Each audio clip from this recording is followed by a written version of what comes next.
আর এরা সব খুলে দিছে, এখন খুব দ্রুত তাড়াতাড়ি ল্যান্ড করবে।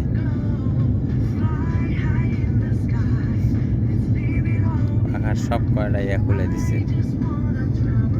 আর ওসাকা বিমানবন্দর হচ্ছে সমুদ্রের মাঝখানে।